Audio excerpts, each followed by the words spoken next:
7959페이지 11장 19절로부터 21절에 나타나는 환난으로 인해 흩어진 자들로 안디옥까지 복음이 전파된다. 인간적으로 보면 부정적인 사건을 통하여 하나님 편에서 긍정적으로 역사하시는 모습을 우리가 볼 수 있습니다. 이건 너무도 우리가 보편적으로 생각하면 좀 이해가 안 가는 일이지만 근본적으로 생각해 보면 하나님의 생각과 우리의 생각은 전혀 다르기 때문에 당연하다고 생각합니다. 우리는 늘 평안했으면 좋아하지만 성경은 그렇게 말하지 않습니다. 평안하다 할 그때가 바로 마지막 때다. 어려울 때다 하는 얘기입니다. 그러니까 사람도 가정도 그래요. 사실 어렵고 힘들 때에는 가정 화목이 좋습니다. 그러나 돈 좀 벌고 집도 좀 마련하고 좋은 승용차 마련하고 조금 여유자직 자금이 있다가 보면 가정 불화가 또 부부 갈등이 나타나는 현상만 봐도 인간의 타락성이라는 것이 육신의 평안함이 얼마나 어리석은 그런 인간의 생각을 자아내는가라는 것을 알 수 있습니다. 하나님께서는 바로 이 초대교회 당시 환난을 교회에 주시는 이유도 땅끝까지 복음이 증거되게 하시려는 하나님의 깊은 배려가 담겨져 있다는 사실을 이 대목에서도 우리가 찾아볼 수 있죠. 그래서 그때의 스데반의 일로 아주 극심한 일이죠. 스데반이 복음을 전하는데 스데반을 죽이잖아요. 그래서 그 일로 일어난 환난을 인하여 흩어진 자들이 베네게와 구브로 안디옥까지 이르러 도를 유대인에게만 전하는데 그 중에 구브로의 구레네 몇 사람이 안디옥에 이르러 헬라인에게도 말하여 주 예수를 전파하니 주의 손이 그들과 함께 하시며 수다한 사람이 믿고 죽게 돌아오더라. 이걸 봐도 우리가 보통 우리의 사고가 어떻게 굳어져 있느냐면 이제 교회가 이제 이렇게 안정이 되고 좀 경제적으로 교회가 풍요로워지니까 제도가 아주 철저하게 만들어집니다. 그 제도는 아무나 복음을 전하면 안 되죠. 복음 전하는 자에 대한 인정을 받아야 돼요. 소위 안수를 받아야 된다고 합니다. 안수받기 전에는 소위 강도사라고 하고 또 전도사라고 그렇게 말을 하죠. 전도사가 되기 전에는 전도인이라고 말하고요. 그래서 전도인, 전도사, 강도사, 목사, 당회장 뭐 이렇게 계급화가 되어버리는데 이게 왜 그러냐면 교회가 안정이 되면서 교회가 하나의 놀라운 수입기관이 되지다 보니까 그런 인간적 제도가 만들어질 수밖에 없죠. 초대교회에 보면 성령의 역사가 나타나서 예수가 그리스도라는 것 전하잖아요. 전하면 듣고 그들이 흩어지는 곳마다 가서 안수받은 일도 없고 신학교 졸업한 일도 없고 뭐 학교를 몇 년씩 다닌 것도 아니고 나가서 전하는 거죠. 전하는 건 유대인들은 기본적으로 이제 구약은 좀 들었으니까 그런데 베드로로부터 설교를 듣잖아요. 전도하는 내용을. 그래서 구약 시대 아브라함 때부터 이제 쭉 얘기하면서 너희가 십자가에 못 박아 죽인 그 예수가 3일 만에 부활하셔서 승천하셨다. 그 예수가 바로 그리스도였다라고 하는 것을 증거했는데 그걸 가서 이제 유대인들이 흩어지는 곳곳마다 가서 전하는데 이방인들에게도 그 사실을 전했다. 그러면 이방인은 사실 예루살렘에 있는 유대인들은 그걸 듣기도 하고 눈으로 보기도 했지만 예수님 성천하는 거 눈으로 본 자들도 있고 십자가에 못 박으라고 가서 막 고함 지르는 사람들도 있고 예루살렘에 사는 사람 가운데 있었을 거 아닙니까? 그 사람들은 이제 직접 눈으로 보고 또 확인한 사람들이지만 안디옥에 있는 이방인들은 눈으로 본 적도 없고 지금처럼 뭐 방송이 있어서 뉴스로 들은 바도 없지만은 그 사실을 그대로 유대인들이 가서 전하니까 이방인들이 예수를 믿더라 이 말입니다. 이유는 이미 앞에서도 말했지만 예수님께서 이방인에게 복음이 증거될 걸 언약을 하셨고 또 예루살렘 교회에 환란을 준 이유도 그렇게 흩어지게 해서 이방 땅에 교회가 설립되도록 하시려는 것이 이방 지역의 교회 설립 아니에요. 설립되게 하시려는 것이 하나님의 작정된 뜻이기 때문에 유대인들이 가서 유대인 크리스찬들이 가서 이방인들에게 전해도 이방인들이 예수 그리스도를 믿고 돌아왔다 하는 얘기입니다. 그 다음 이제 11장 22절로 26절에 보면 파송받은 바나바가 사울과 함께 안디옥 교회에서 가르칩니다. 자, 안디옥에 이제 이방인들이 예수를 믿는 사람들이 모여 있다 하니까 자연히 예루살렘 이미 세워진 예루살렘 교회에서 사도도 아니에요. 바나바는 사도도 아닌데 아주 좀 경건한 그리스도인이 됐으니까 바나바 들어가서 요즘으로 말하면 목회하러 가라는 얘기죠. 그래서 가서 안디옥 교회 하나님 말씀을 잘 가르치도록 그렇게 해라 하니까 그때 바나바가 이제 다소에 있는 바울에게 가서 사울이죠. 사울에게 가서 같이 하자. 그래가지고 바울과 함께 사울과 함께 안디옥에서 이제 말씀을 전파하게 됩니다. 가르치게 되죠. 그럼 여기서 보면 요즘에 우리 교회 실정으로는 전혀 안 맞는 부분이 너무 많아요. 그 대신 성령이 하시는 순수한 일이죠. 그냥 가기만 가면 주로 하는 일이 가르치는 일이에요. 가르치는 일. 박해로 흩어져서 이제 안디옥에 갔는데 안디옥에 가서 바나바도 사울과 함께 가서 하는 일이 가서 가르치는 일. 성경 가르치는 일이죠.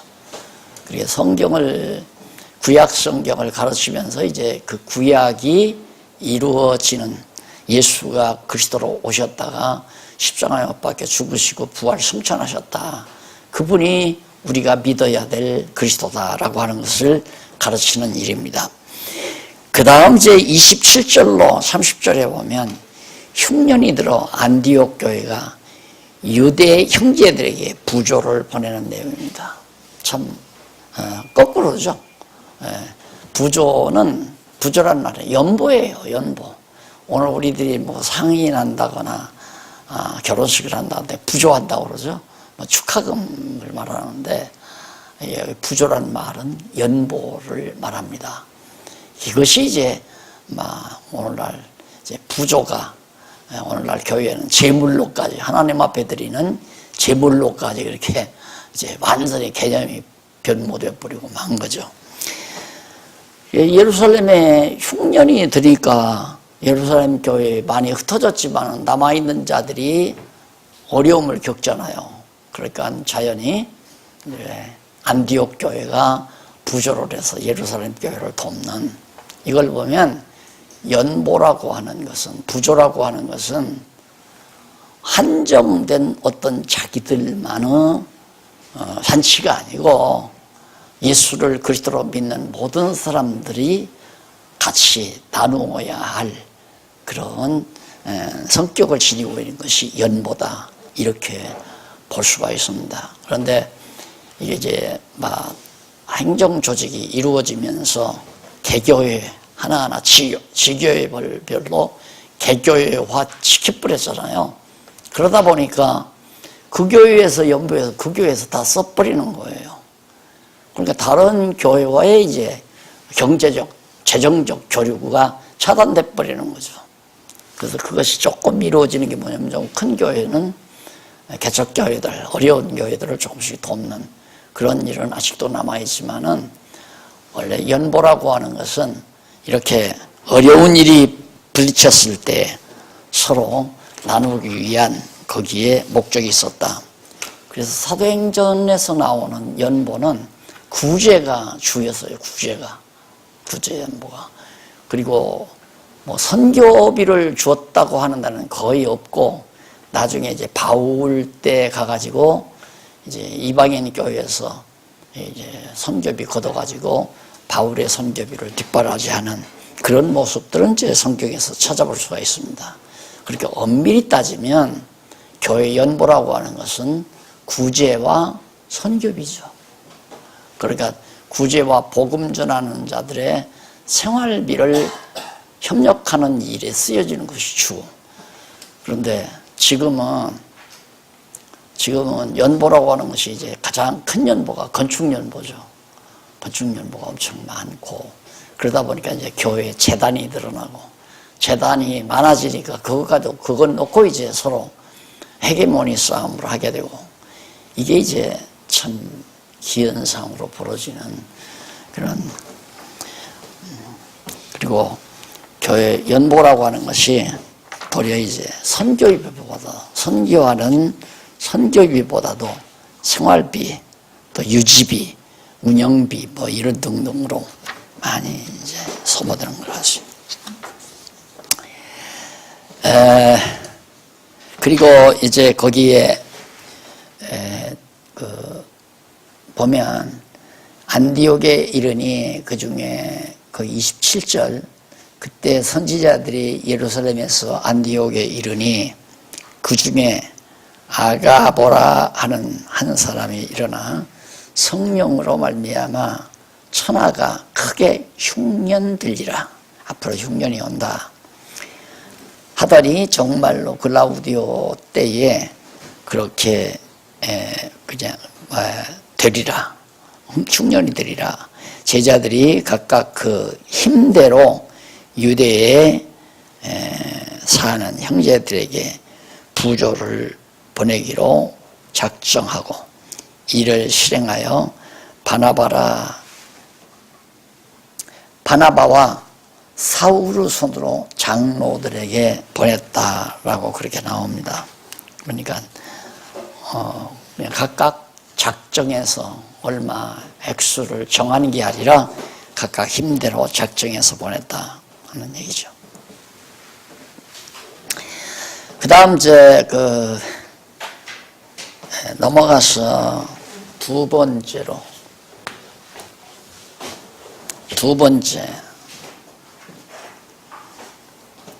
헤롯이 사도를 박해하는 대목이 나오죠.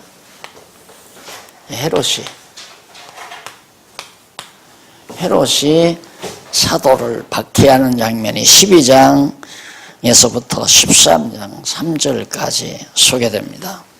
그러니까 잘 안디옥 교회가 자리 잡아서 이제 성도들이 모여서 하나님 말씀 공부도 하고 또 어려움을 당하는 교회를 향해서 부조도 보내면서 그렇게 지나는데 그 교회를 좀 그냥 하나님이 놔두시면 되잖아요. 근데 헤롯을 통해서 박해가 일어나도록.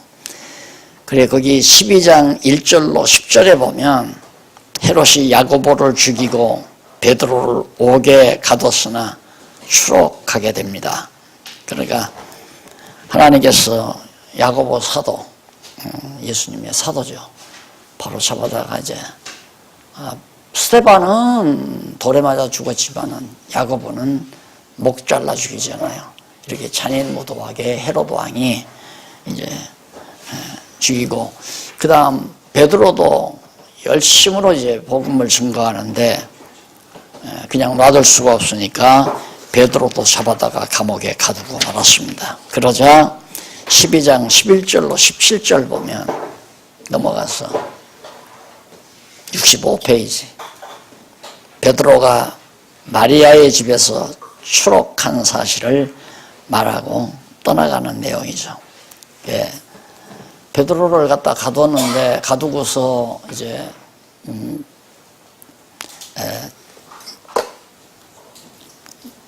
나중에 그 베드로를 죽이려고 감옥에서 건져내잖아요. 꺼내잖아요. 거기 보면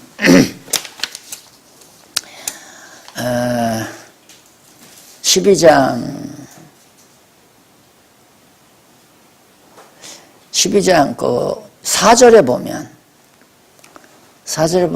잡음에 베드로를 잡으면 옥에 가두어 군사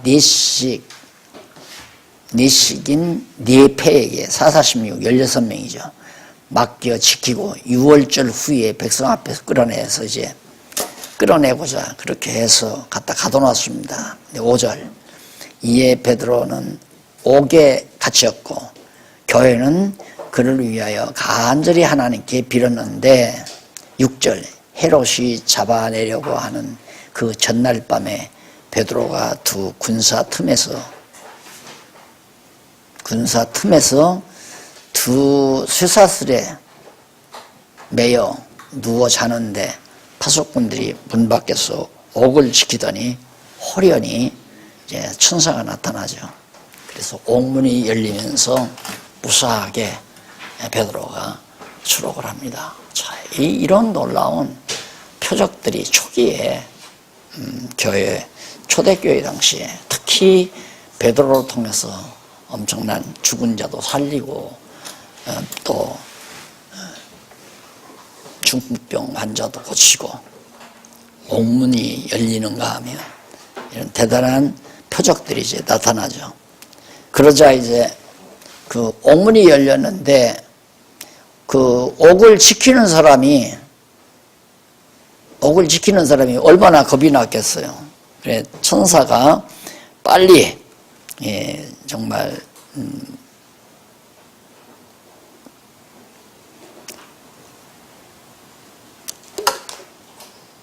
거기 8절 한번 봅시다. 천사가 가로되 띠를 띠고 신을 들매라. 베드로에게 하는 얘기죠. 그걸 베드로가 그대로 하니 천사가 또 가로되 겉옷을 입고 따라오라 한데 베드로가 나와서 따라갈새 천사가 하는 것이 참인 줄 알지 못하고 환상을 보는가 하니라.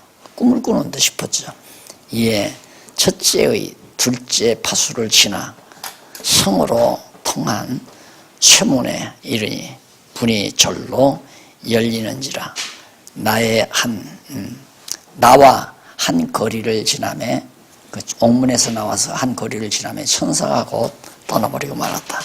그래서 베드로가 이제 자기를 위해서 기도하고 있는 마리아의 집에 찾아가서 하나님께서 여차여차 이렇게 옥문을 열어줘서 내가 옥에서 나왔다 그렇게 말하고는 베드로가 역시 떠나는 장면이 17절까지 나타나죠. 자, 그리고 나서 12장 18절로 25절 보면 66페이지 베드로를 찾던 헤롯이 충이 먹어 죽으니 말씀이 흥황하더라.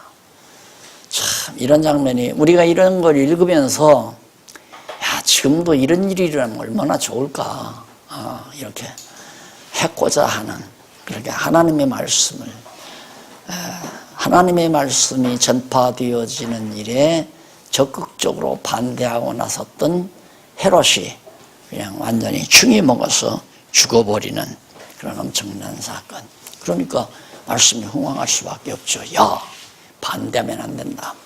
그래서 저도 조금 경험을 해보지만은 우리가 교회 안에서 하나님의 말씀, 교회뿐만 아니라 우리 교회죠. 그러니까 교회 안에서 가장 어리석은 일이 뭐냐면 말씀 전파를 반대한다는 것, 말씀 전파를 막는다고 하는 것은 참 지금도 마찬가지로 위험한 일입니다. 굉장히 위험한 일. 왜냐하면 결국 하나님께서는 하나님의 말씀이 전파되도록 역사하시는 이유는 이미 작정된 일이기 때문에 땅끝까지 이르러 내 적일이 된다는 말은 땅끝까지 복음이 증거된다는 얘기거든요. 그런데 그 복음 증거가 증거를 갖다 박아씌운다. 제가 처음에 초기에 걸려들었잖아요. 목회 초기에. 교인 몇 되지도 않는데 한 70여 명 모였는데 그걸 시기 질투해가지고 이단이라고 시비 붙이더라고요. 이단이라고 하면서 거기 이제 재판부원이라는 분이 오셔서 날더러 당신 빨리 가르친 거 다 잘못됐다고 성경에다 공고를 내래요. 그러면 용서해 줄 테니까 공고를 내라. 나 목사 안 해도 그거 공고는 못 내겠어요. 왜? 성경대로 가르쳤는데 그걸 잘못 가르쳤다고 날들어 얘기하라는 건 그건 용납할 수 없다고 난 못한다고. 그리고 거절한 일이 항상 생각이 나거든요. 생각이 나는데 나중에 거기 앞장섰던 분이 한 20년 지나서 날 찾아왔더라고요. 이제 교회당도 짓고 이렇게 한다는 소식을 들으니 날 찾아왔어요. 그래서 와서 시간 한번 자기가 나서서 한번 얘기 좀 하겠다고 그래서 하라고 해서 이제 공간을 줬더니 나가가지고 거기서 얘기하는 거예요. 이 장안중앙교회 여기 해코자 목사들 다 죽었다고. 그러면서 누구도 죽고 와서 20년 동안 누구도 무슨 병 걸려도 없고 누구는 어떻게 죽고 해서 다 죽었다고 그러더라고요. 그래서 내가 속으로 앉아서 알기는 아는구나. 그런 나쁜 사람들이 어디 있어요, 그래. 예? 말씀 전하는 건 막으면 안 됩니다. 그건 정말 하나님 앞에. 물론 어느 것도 나쁜 일은 하나님이 싫어하는 일이지만은 말씀 전하는 일이야 하나님께서 이미 작정해 놓고 섭리해 가시는 일을 갖다가 못하게 한다는 건 말이 안 되는 거죠. 그래서 여기도 헤로드 왕이 충을 먹어 죽게 되니까 그때 많은 사람들이 그걸 알고 와 정말 베드로를 반대했다가는 큰일 나는구나. 이래서 이제 점점 왕성하게 되는 그런 결과를 가져옵니다. 그래서 지금도 목사님들 이렇게 말씀을 전하다가 보면 혹시 교단에서 알고 또 그럴려니 어떻게 알겠어요? 그거 아무도 모르는 거니까. 왜? 기존 목회에 도움이 안 돼요. 지금 목사님들이 지금 공부하는 이 내용은 솔직한 얘기로 기존 목회 그대로는 저는 도움이 안 됩니다. 완전히 패턴을 바꿔야지 안 바꾸면 도움이 안 돼요. 안 되고 조금씩 이렇게 곁들여 사용을 할 수는 있죠. 그러면 이게 적극적으로 이대로 한다면 지금 교단에서 요구하는 대로가 안 된단 말입니다. 교단에서 요구하는 대로. 그럼 그런 소문이 들어가게 되면 이제 그 노예 가운데는 예를 들어 이렇게 박 목사님처럼 크게 교회를 하다 보면 시기하고 질투하는 사람이 있을 수 있잖아요. 그럼 고자질을 해요. 나도 그러더라고요. 나는 70명이었는데도 시기하고 질투해서 그러더라니까. 그런데 벌써 이렇게 큰 교회 가지면 주변에서 시기 질투하는 사람 많죠. 그렇게 해서 결국 하나님의 말씀대로 증거 못 되게 그렇게 했는데 나는 그러니까 상상을 못했어요. 내 생전에 눈 뜨고 사는 동안에는 이 하나님의 말씀을 이렇게 순수하게 내가 전한다, 다른 목사님들에게 전한다, 그건 상상 못하고 그냥 우리 교회 안에서 그냥 시간 나는데 건강한 데까지 전한다는 그런 생각은 했지만은 이렇게 외부 목사님들과 말씀을 전한다는 건 요 며칠 있다가는 좀 포항에서 또 목사님들 여러분들이 또 모여서 같이 한번 또 말씀 듣자고 해가지고 포항 가게 되는데 지난번에도 장로교 연합회에서 또 했잖아요. 그런 거 볼 때마다 야 이게 지금 진짜 하나님이 이렇게 하시지 내 재간으로 어떻게 하겠나. 내가 무슨 정치하는 것도 아니고 교제하는 것도 아니고 하나님이 해가시는 일은 절대 방해해도 상관없다. 하나님은 기어코 계획대로 해가시도록 섭리하신다. 거기에서 이제 담대하게 되지는 거죠. 13장 1절 3절에 보면 안디옥 교회가 성령의 지시대로 바나바와 사울을 갖다가 파송을 합니다. 이제 바나바와 사울이 온 지 얼마 안 됐잖아요. 한 1년 와서 이제 소위 요즘으로 말하면 목회를 한 거죠. 1년 동안 성경을 가르쳤는데, 그때 하나님께서 안디옥 교회에게 바나바와 사울 파송해라. 그래가지고 이제 바울이 복음을 전하러 아시아 쪽으로 가게 됩니다. 그러니까 성령의 역사가 뭐냐? 복음 확산이다. 복음을 자꾸 널리 확산해가는 이것이 성령이 하시는 중요한 임무라는 걸 알 수 있습니다. 자, 그 다음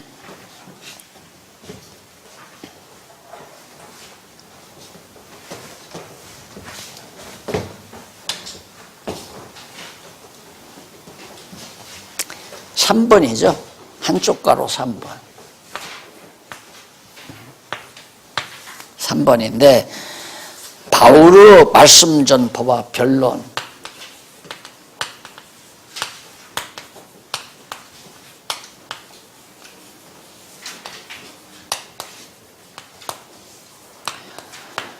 자, 어떻게 이렇게 성령께서 13장 4절로부터 16장 5절까지 나오는데, 바울이 이제 안디옥 교회에 파송을 받아가지고 가서 이제 복음을 전하잖아요. 말씀을 전파하는데 이제 진리투쟁이 벌어지는 거죠. 이 변론이라는 것이 바로 진리투쟁입니다. 바울이 전하는 복음 전파가 잘못됐느냐 잘 됐느냐, 이 싸움은 반드시 일어나게 돼 있어요. 반드시. 그래서 언젠가도 저도 이제 목회를 시작해서 얼마 안 되니까 그런 어려움을 겪으면서 소위 이제 나 대학원 시절에 뭐 논문 지도교수라고 해서 나이 많으신 노교수가 한 분 있었는데, 그분 좀 도움을 받으려고 갔더니만 도리어 그분이 나를 공격하면서 그렇게 똑똑하고 잘났으면 쓰라고 그러더라고요. 도리어 가서 그분의 도움을 받으러 갔다가 혹들 갖다 혹 붙이고 온 거죠. 그렇게 또 박 목사 그렇게 잘나고 똑똑하면 아니라고, 당신 가르치는 게 틀렸다. 그럼 뭐지? 소위 이제 복음과 율법이라는, 복음과 율법.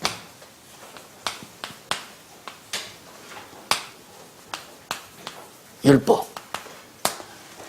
이게 제목부터가 내가 볼 때는 틀렸거든요. 복음과 율법. 예. 복음과 율법이란 말이 벌써 제목부터가. 그래서 저것 때문에 내가 얻어걸려고 들은 거예요. 이게 율법을 지켜야 된다, 안 지켜도 된다, 이제 이거거든요. 나는 율법은 복음의 그림자이기 때문에, 이미 복음이 이루어졌기 때문에 그림자는 이제 사라져야 된다, 이 주장인데, 교수가 아니라 전통적인 우리 교회는 복음이라고 하는 것은, 복음적이라고 하는 것은 율법도 지키고, 그러니까 복음으로 구원 얻은 자는 생활로 율법을 지켜야 된다. 그것이 이제 가장 정통한 견해예요. 전통 신학에서. 복음으로 구원은 얻고 순수하게. 그 다음 구원 얻은 자의 생활은 생활 속에서 율법은 지켜야 된다. 이 문제로 이제 싸움이 벌어진 거예요. 그 교수하고 이론이.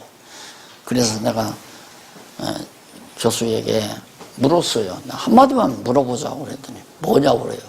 그럼 율법을 만약에 우리가 복음으로 구원 얻고 율법을 지키면 그것이 우리의 의가 됩니까? 그러니까 한참 있다가 의가 되는 건 아니지 그래요.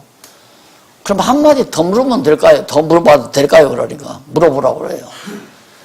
그러면 율법을 설령 우리가 지키지 못하고 범한다 하더라도 그것이 죄가 되는 건 아니겠네요. 그래서요.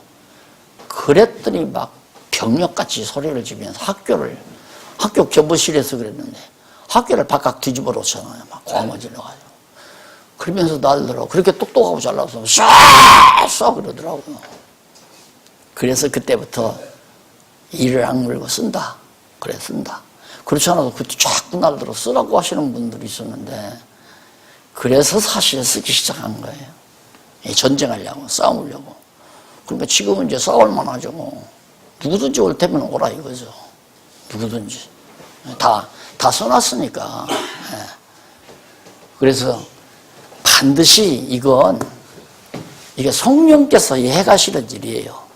하나님의 말씀 진리가 진리대로 전파되어져 갈 때 비진리와 변론은 안 벌어질 수가 없죠.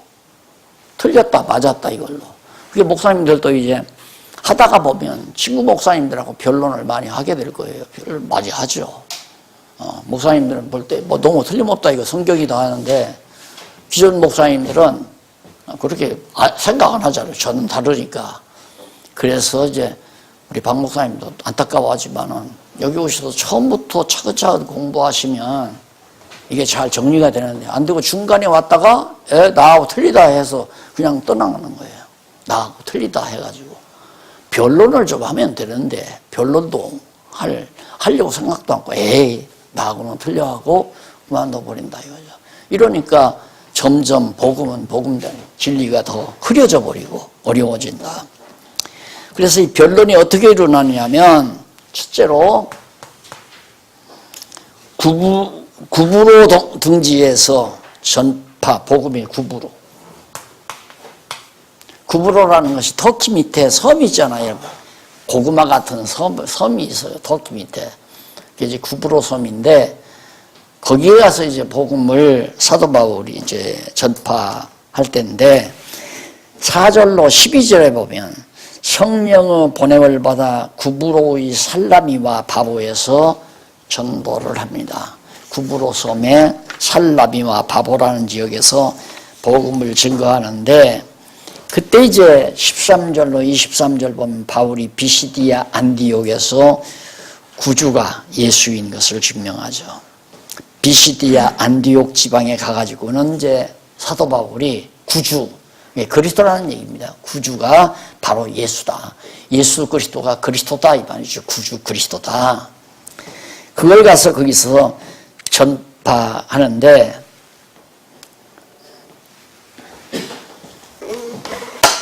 거기 보면 바울이 증거하는 그 설교, 그러니까 강의 패턴을 보면 배 타고서 이제 밤빌리아로 가죠. 가가지고 거기 밤빌리아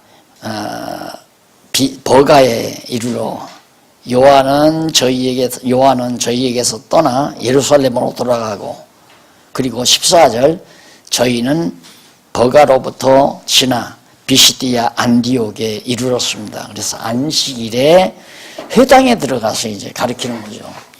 이런 것을 근거로 해서 안식일 지켜야 된다. 그리고 또 막 설쳐대는 사람이 있어요. 그게 아니고 바울이 안식일을 지키기 위해서 안식일 날 회당에 간 것이 아니라 바로 이제 핍박 때문에 다 피난 간 사람들이 있잖아요. 핍박 때문에 그 피난 간 사람들이 유대인이기 때문에 유대인이 가 있는 곳에는 전례에 따라서 회당을 지어요. 유대인 마을마다. 지금 우리나라도 각 마을마다 회관이 있잖아요. 마을 회관. 그러듯이 유대인들도 그 회당을 짓고 거기에서 이제 자녀들을 가르치기도 하고 또 마을 사람들이 동네 사람들한테 모여서 운원도 하고 하는 회당을 짓는데 회당들이 다 있으니까 얼마나 편리해요. 쓰기가. 그리고 안식일 날은 유대인들이 다 일을 안 한단 말입니다. 아직도 복음을 영접했지만은 안식일 날은 쉬니까 장소도 좋고 시간도 좋고 그러니까 안식일이면 유대인들이 또 다 모이니까 바울은 그 시간을 타서 회당에 가서 이제 복음을 증거하는 거죠. 그런데 이걸 가지고 바울도 안식일을 지켰다. 그러니까 오늘 우리도 안식일을 지켜야 한다. 이래 가지고 근데 이걸로도 또 싸웠잖아요, 제가. 학자들하고 싸웠는데 바울이 안식일을 지키기 위해서가 아니고 안식일은 안식일은 토요일이다. 토요일인데 오늘 우리는 토요일이 아니고 일요일을 자꾸 안식일이라고 하고 그리고 예배봉법에 한번 보시라. 우리 장로교 예배봉법에 보면 안식일이라는 말이 없어요. 주의 날이라고 그러죠. 그 주의 날은 예수님 부활하신 날을 말하는 거란 말입니다. 그러니까 우리는 안식일 지키는 게 아닌데 자꾸만 안식일 지키라고. 내가 그러니까 곤욕 치른 것이 세 가지예요. 안식일, 11조, 성전, 이 세 가지. 예. 성전이라고, 성전 아니다 이거. 가장 정확한 건 교회 회관이다, 교회 회당. 그 얘기고. 11조 아니다. 11조 이미 그건 지나간 때고 구약시대 율법에 속한 것이고, 연보다. 그리고 뭐 안식일 아니다. 안식일이 아니라 주의 날이다. 그러니까 옳게 장로교 예배 모범대로 내가 가르친 거예요. 그런데도 날들이 이단이라고 그러는 거야. 그러니 그게 무서워서 내가 그 얘기를 안 했다면, 그 얘기를 안 하고 내버려뒀다면 아마 지금도 만연됐을 거예요. 지금도. 그러니까 지금은 거의 사라져가잖아요. 이제 성전이라는 말도 점점 사라져가고, 그 다음에 11조라는 말도 많이 없어졌어요. 많이. 그리고 안식이라는 말도 이제 거의 안 하고 많이들. 그리고 뭐 인터넷은 막 얼마나 공격들을 많이 하는지, 뭐 안식일이 어떻고 뭐가 어떻고 그런 것들이 이제 막 정보가 나가가지고, 제가 혼자서 이렇게 막 고함 친 때가 벌써 40년 세월이 가까이 됐으니까 지금쯤은 많이 이제 확산이 됐죠. 막 인터넷에도 올라가고 책자도 나가고 그렇게 해서. 그러니까 이 사실은 이 변론은 반드시 있어야 된다는 얘기입니다. 그 다음 13장 24절로부터 41절까지 보면 정인들과 구약의 예언으로 예수가 그리스도를 전파하는 내용입니다. 자, 여기 뭐 목사님들 읽어보시면은 바울이 복음을 증거할 때 구약의 예언을 다 인용을 해요. 전부 인용을 하면서 거기 보면 요한이 한 말을 합니다. 요한이 25절에 요한이 그 달려갈 길을 마칠 때 말하되 너희가 나를 누구로 생각하느냐? 나는 그리스도가 아니라 내 뒤에 오시는 이가 있으니 나는 그의 바로 신들매를 들기도 감당치 못하리라 하였으니 형제들, 아브라함의 후예와 너희 중 하나님을 경외하는 사람들아, 유대인을 가리키는 겁니다. 사람들아, 이 구원의 말씀을 우리에게 보내셨거늘 예루살렘에 사는 자들과 저희 관원들이 예수와 및 안식일마다 외우는 바 선지자들의 말을 알지 못함으로 예수를 정죄하여 선지자들의 이 말을 응하게 하였도다, 그 말이에요. 구약의 선지자들의 글을 유대인들이 잘 이해하지 못해가지고 선지자들의 말씀대로 오신 그리스도를 그들이 결국 착각하고 죽였다. 노골적으로 바울이 그렇게 구약을 인용해서 예수가 그리스도의 십을 증거하잖아요. 그러니까 지금까지 지금 베드로의 설교, 스데반의 설교, 바울의 설교 우리가 지금 들어왔잖아요. 전부가 핵심은 그거예요. 예수가 그리스도다.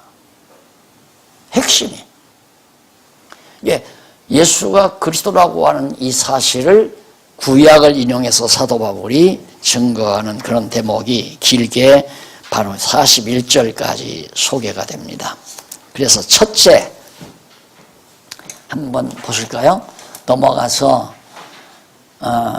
7976페이지 해설 네 번째 줄 바꾸는데 보시면은 첫째는 예수님에 대한 세례 요한의 증거를 통해서 전파한 내용이 나오고요. 24절로 27절까지. 그 다음 밑에 아래서 다섯째 줄, 여섯째 줄 바꾼데. 둘째는 부활하신 예수님을 본 갈릴리 사람들과 바울 일행이 증인이라는 것. 갈릴리 사람들하고 바울 나와 같이 온 이 사람들이 눈으로 보고 실제 알고 있는 증인들이다. 그 다음 셋째는 이쪽 77페이지 위에서 일곱째 줄 나오죠. 셋째는 시편의 예언이 예수님에게서 이루어진 사실을 통해서 증거합니다. 시편의 예언대로 예수님이 거기에 보면 시편 2째 편에 기록한 바와 같이 너는 내 아들이라 오늘날 내가 너를 낳았다 하셨고 또 하나님께서 죽은 자 가운데서 저를 일으키사 다시 썩음을 당치 않게 하실 것을 가르쳐 가라사대 내가 다윗의 거룩하고 미쁜 은사를 너희에게 주리라 하셨으니 그러므로 또 다른 편에 일렀으되 주의 거룩한 자로 썩음을 당하지 않게 하리라 하셨느니라. 다윗은 당시에 하나님의 뜻을 쫓아 섬기다가 잠들어 그 조상들에게 함께 묻혀 썩음을 당하였으니 하나님이 살리신 이는 썩음을 당하지 아니하였다고 하였다. 그러니까 바울은 다윗은 이미 썩어 죽었는데 죽어서 썩었는데 근데 시편에는 썩음을 당치 않았다는 말은 예수 그리스도를 향해서 하는 얘기다. 그러니까 구약을 들어서 예수가 하나님의 아들 그리스도이심을 그리고 그 줄바꾼데 마지막 패러그래프에 보면 네 번째가 나오죠. 선지자의 예언대로 예수님을 믿지 않으면 멸망한다는 것을 경고해 주는 내용으로 증거합니다. 그게 이제 38절로 41절까지인데 곧 그러므로 형제들아 너희가 알 것은 이 사람을 힘입어 죄사함을 너희에게 전하는 이것이며 또 모세의 율법으로 너희가 의롭다 하심을 얻지 못하던 모든 일에도 이 사람을 힘입어 믿는 자마다 의롭다 하심을 얻는 이것이라. 예, 선지자의 글대로. 근데 만약에 너희가 정말 거기 선지자의 일 많이 인용이 되죠. 이렇게 해서 믿지 아니하면 형벌을 받는다, 멸망한다 하는 것을 전하는 바울의 설교 패턴이 거기 잘 나옵니다. 그런 것을 좀 잘 연구해 보시면 우리가 앞으로 성도들에게 어떤 방법으로 어떻게 예수가 그리스도라는 것을 증거하면 되겠구나 한 모델이 나와 있으니까 바울이 예수가 그리스도라는 사실을 증거하는 하나의 모델 강론이 나와 있잖아요. 이런 것을 잘 이용해서 구약을 이용해서 예수를 그리스도로 증거하는. 그 다음 13장 42절로 52절에 보면 유대인은 비방해도 작정된 자들이 바로 믿자. 작정된 자들이 믿자 전도자를 쫓아내는 그런 내용입니다. 유대인들은 계속해서 그러니까 그리스도를 믿지 아니하는 자들, 잘못 믿는 자들도 그렇고 믿지 아니하는 자들도 그렇고 전부 비방을 해요. 바울을 비방해요. 바울을 비방하지만은 누가 믿느냐? 작정된 자들이 믿었다. 거기 나오잖아요. 작정된 자들이. 그러니까 예수는 누가 믿느냐? 이미 창세전에 믿기로 작정된 자들이 믿는다 하는 얘기죠. 그래서 14세기에 보면 14세기에 개혁자들 얘기를 들어보면 교회란 뭐냐 아주 정확하게 그 사람들이 종교개혁 이전이죠. 적극적으로 종교개혁이 일어나기 전에 교회를 정의하기를 어떻게 하냐면 구원받은 자들의 모임, 그걸 교회라고 그래요. 구원받은 자들의 모임. 아주 정확하게 교회를 잘 알고 있잖아요. 그런데 도리어 21세기에 사는 오늘 우리들이 착각하는 경우가 많죠. 교회란 뭐냐? 많은 영혼들을 전도해서 구원받게 하는 곳. 이게 이제 로만 캐토릭의 교회관이거든요. 그러니까 아예 오해하는 게 너무 많잖아요. 극대 극으로 오해하잖아요.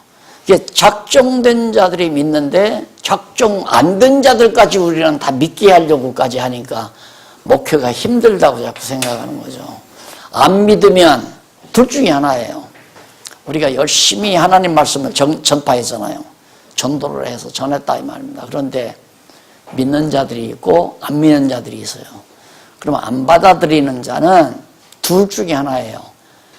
구원을 받기로 작정이 안 됐거나 그렇지 않으면 아직 때가 안 됐거나 둘 중에 하나예요. 그걸 내가 전하는 복음을 안 받았다고 해서 그냥 속상해하고 괴로워할 필요 없어요. 내가 열심히 적어서 그러나 내가 증거를 잘못해서 그러나 그런 염려할 필요도 없다 이 말입니다. 믿고 안 믿는 것이 성령의 능력에 달려있지 사람의 능력에 달린 게 아니니까. 불황무식한 베드로가 전에도 믿을 자는 다 와서 작정된 믿잖아요. 바울이 전에도 작정된 자들은 다 와서 믿지만은 작정 안 된 자들은 안 믿는 거죠. 그래서 거기 이제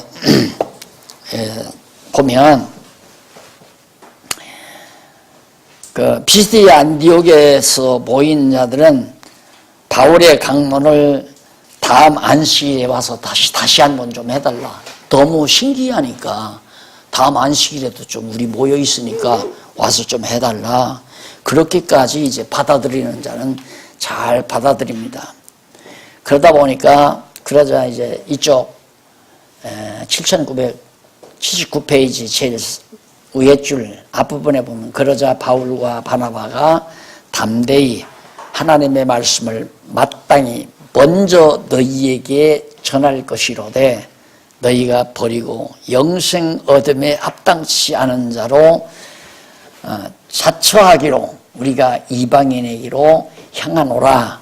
주께서 이같이 우리를 명하시되 내가 너를 이 땅의 빛을 삼아 너로 땅끝까지 구원하게 하려 하셨으니라고 그렇게 말씀했다. 그러니까 너희가 잘 받으면 모르지만 너희가 잘 받지 않으면 안 받으니까 우리는 여기를 떠나겠다 이 말이에요. 아쉬운 것이 없는 거죠. 아쉬운 것이. 그러니까 내가 밥을 가지고 있어요. 밥을 가지고 있는 자가 배고픈 자를 향해서 아쉬워할 필요 없잖아요. 아쉬운 건 배고픈 사람이 아쉬운 거죠. 우리는 전할 영혼의 양식을 가지고 있는데 정말 먹지 못해서 아쉬워하면 그 사람들이 아쉽지 우리가 아쉬운 게 아니란 말입니다. 그런데 왜 우리가 아쉬우냐? 목표가 다르니까. 우리가 정말 생명의 말씀을 줘야 된다고 하면 밥은 아무나 주면 안 되잖아요. 하나님께서 먹여야 될 자에게 먹이게 하시려고 밥을 맡겼는데 밥을 안 먹는다고 우리가 괴로워할 필요는 없는 거란 말입니다. 그런데 문제는 이제 왜 우리 편에서 아쉽게 구는가? 생각이 딴 데, 우리가 목표가 딴 데 있다면 이제 우리가 아쉬운 거죠. 그래서 안디옥에서 바울과 바나바가 당당하게 야, 땅끝까지 복음 전하는 너희들이 안 받으면 다른 데로 우리는 가면 된다. 참 이런 부분들이 굉장히 저는 마음에 와서 타요. 마음에 와서. 그 다음 그 밑에 줄바꾼데 내용 보면 해설 보면 이에 이방인들이 듣고 기뻐하여 하나님의 말씀을 찬송하여 영생을 주시기로 작정된 자는 다 믿더라. 이미 영생 주기로 하나님께서 작정해 놓은 자는 안 믿는 자 없이 다라는 말은 온전히 다 믿는다는 얘기죠. 자, 그 다음에 양쪽 가로 2번 여기는 구브로에서 그런 일이 있었고요. 그 다음에 이고니온 등지에서 이고니온하고 그 에타 등지에서 나오는데 거기도 역시 14장 1절로 7절 이고니온에서 복음 전하다 박해를 피해 다른 성으로 가서 전합니다. 다른 성에서 전한다. 자, 이제 구브로 자 그러면 안디옥에서 구브로로 갔어요. 아까 바울이 말한 대로 너희들이 받으면 여기서 주면 우리는 딴 데로 간다. 안 받으면 그래. 더 해달라는 사람도 있고 방해하는 사람도 있고 해달라는 사람이 해주고 방해하니까 가는데 이고니온으로 등지로 옮기잖아요.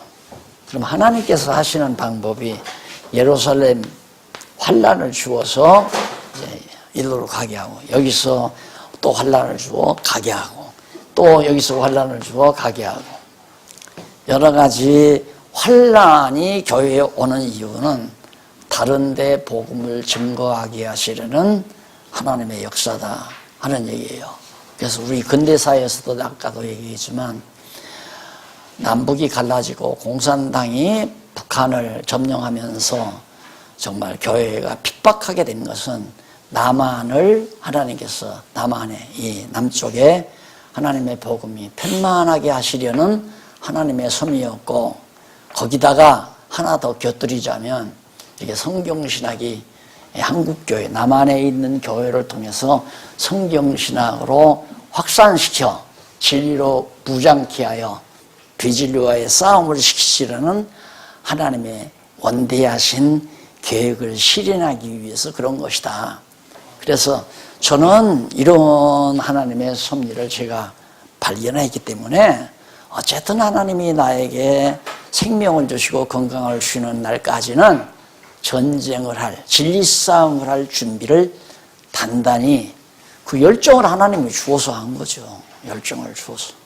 그래서 결국은 이제 무기를 준비해 놓으시고 또 준비해 놓자 하나님께서는 이렇게 우리들만이라도 우선 이 진리로 함께 무장할 수 있는 기회를 주시지만 앞으로 나 살아있는 동안에도 물론 더 하나님께서 확산하시겠지만은 나 죽은 후에도 이건 절대 멎어지지 않는다고 생각을 해요. 왜냐하면 다른 통일교나 그다음 무슨 신천지나 구원파나 이것은 구원파 같은 경우는 일부 맞는 이론도 있는 것 같아요. 근데 너무 지엽적이에요. 이거예요. 복음과 율법. 그 사람들은 우리는 율법을 복음의 그림자라고 보는데 구원파는 복음과 율법으로 보는 거예요. 그러니까 복음을 받았으니까 율법은 이제 필요 없다 그 말이거든요. 그런데 우리는 율법이 우리에게 주어질 복음의 그림자였기 때문에 이건 모형이었고 이건 실체다 이렇게 보는 거기 때문에 율법을 통해서 복음을 우리는 증거하는 거죠. 그러니까 율법을 폐하려는 것이 아니라 완전케 하러 왔다. 완성시키려고 왔다. 이건 모형이고 그림자니까 완성시키는 것이 복음이다 그 말이에요. 그런데 이제 구원파 같은 경우는 요 율법과 복음이라는 작은 하나의 주제를 확대시켜가지고 사람들의 신앙을 자꾸만 틀어놓잖아요. 그런데 또 신천지도 마찬가지지. 교회 한 14만 4천이라면 고가 나가지고 정말 성경 모르는 일반 성도들을 유혹해가지고 이렇게 정말 헐어놓기 때문에 그 단체를 추구하는 그 이단 교수들이죠. 교주들이 죽음으로 끝나요. 통일교도 요즘에는 잠잠하잖아요. 통일교도 잠잠하고. 그리고 구원파도 한 분 자살했는지 뭐 했는지 가니까 요즘에는 좀 잠잠하잖아요. 가면 잠잠해요. 전도관도 그렇고. 문선명, 박대선 가니까 끝나잖아요.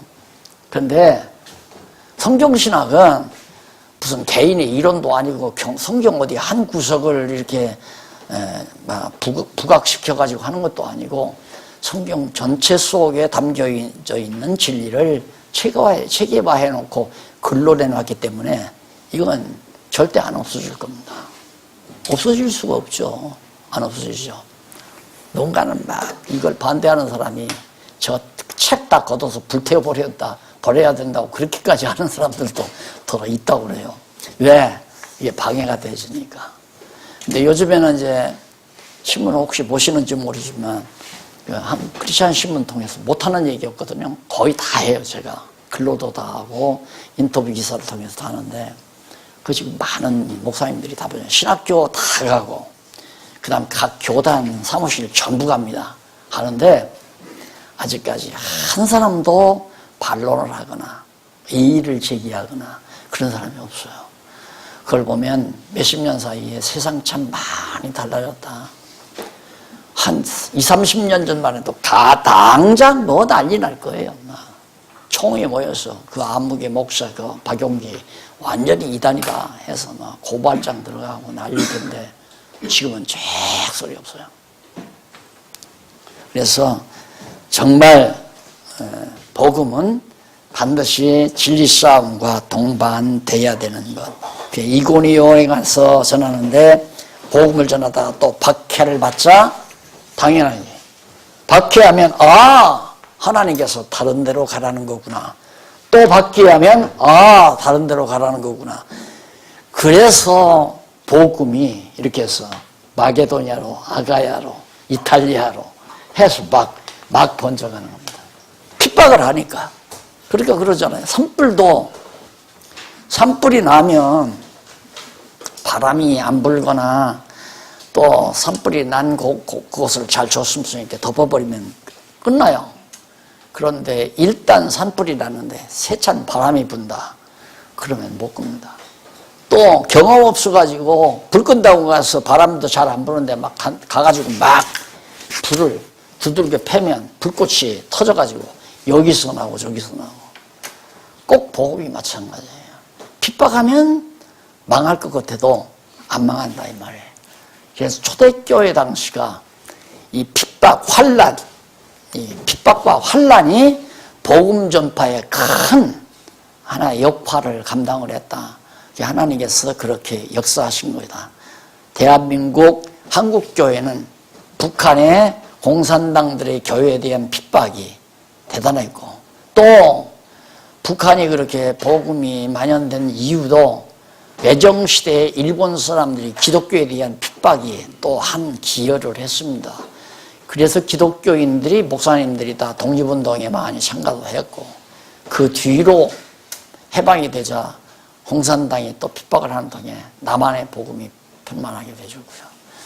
참 기여를 한 거죠. 그런데 우리는 아픔이 있다고 생각하는 거죠. 아픔이 있어도 하나님의 뜻은 이루어져 가는 거니까. 14장 8절로 18절 로스트라에서 안전뱅이가 걷자 제사하려는 것을 만류하는 대목이 나오죠. 베드로 여기서 이제 로스트라에서 발을 쓰지 못하는 한 사람이 있어 앉았는데 나면서 안전방이 되어 걸어본 적이 없는 내가 자라. 바울이 바라는 것을 보고 바울 앞에 가서 동냥을 했어요. 돈을 달라고. 좀 도와달라고. 그러니까 바울이 내게 줄 은과 금은 없다. 그러나 나사렛 예수 그리스도의 이름으로 걸으라 그러니까 안전뱅이가 일어나 걷잖아요. 자, 이런 역사가 나타나니까 바울에게 가서 제사하려고 그래요. 제사. 무속신앙이죠. 그러니까 막 신처럼 신으로 생각하고. 근데 바울이 나도 너희와 같은 성정을 가진 인간이다. 솔직하게 자기 모습을 드러내요. 이것이 바로 한국교회에서 한국교회 특히 좀 위대하시다고 하는 분들에게서 모자란 거예요.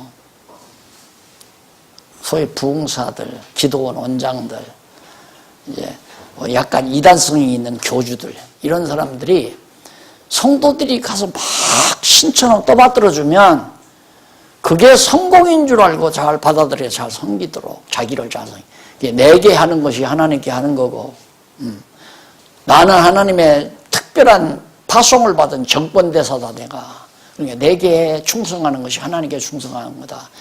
그런 식으로 해가지고 교주들이 다 그 짓을 한 거 아니에요. 그리고 자잘자잘한 그런 우리나라에서 부흥사로 유명하다는 분들도 가서 대우 잘 받는 것이 그것이 성공이고 그것이 하나님의 종이 마땅히 받아야 될 것인 줄로 생각하고, 난 이 장면을 바울이 하는 이 장면을 보고 역시 바울이다. 이런 걸 자꾸 제가 받아서 느끼다 보니까 그래서 내가 바울을 상당히 좋아한다고 그렇게 얘기를 하고 실제로 지금도 바울을 상당히 좋아하고요. 얼마나 솔직해요. 아니야, 내가 한 게 아니야. 당신 안전뱅이 내가 일으킨 게 아니다. 성령께서 하신 거고 나한테 이러지 말라. 하나님께 영광 돌리라고 그러면서 나도 당신들이나 똑같은 성정을 가지고 있는 인간이다.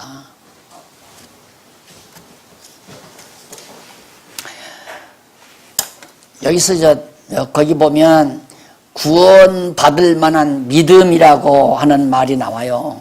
구원받을 만한 믿음이라는 나오는데 이쪽 7983페이지 위에서 9째 줄에 보면 헬라 거기 나오죠.